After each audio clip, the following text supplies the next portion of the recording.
Hello everyone welcome करछु आउ गोटे mini blog को सकाळु उठिकी गाधुआ पाधुआ सारिकी मो पाठ पढ़ी मु सेव काटिकी पिला माननकु दे देइतिली आ मु भी खाई देइतिली। देन आज हमर स्कूल छुट्टी थिला काहे ना हमर प्रिंसिपल सर हमको छाड़ी के जिबार 11 दिन होई जाइतिला। तेणु आम स्कूल 10, 11, 12 3 दिन छुट्टी थिला। आम प्रिंसिपल जने बहुत भल लोक थिले जे बाबांकर बड़ भक्त थिले। साई बाबा ना रे स्कूल टी को खोलथिले आ स्कूल ना रखिथिले श्री सत्य साई गुरुकुलम। एठी मो रेडी हेकी पळे जाइतिले स्कूल को। तापर किछि टाइम हमर मंदिर रे भजन होइतिला।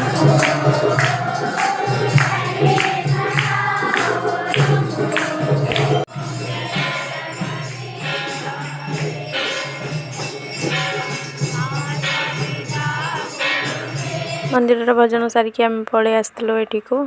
एठी हमर सब पटे सारंगर फोटो लागिछि। सार पिला माननकु बहुत स्नेह आदर करथिले, बहुत भल पाउथिले। आ पिला माने दुष्ट हेले तांकु माडो भी मारुथिले। से मैरिज करि नहंती सत किंतु आम माननकु दीदी सार माननकु पिला माननकु आ जते सब हमर स्टाफ अछंती समस्त को से तांगर निज झियो पो भलिया भल पाइबा देइथिले।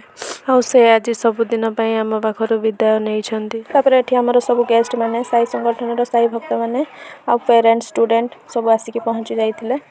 आ हमर BEO sir doctor Vijay Kumar Panigrahi मध्य आसिकी एठारे उपस्थित थिले। आ हम बड़ सरंग विषय रे बहुत भल भल कथा हमन सुनाइथिले। तापर एठी हमर आरती होइथिले।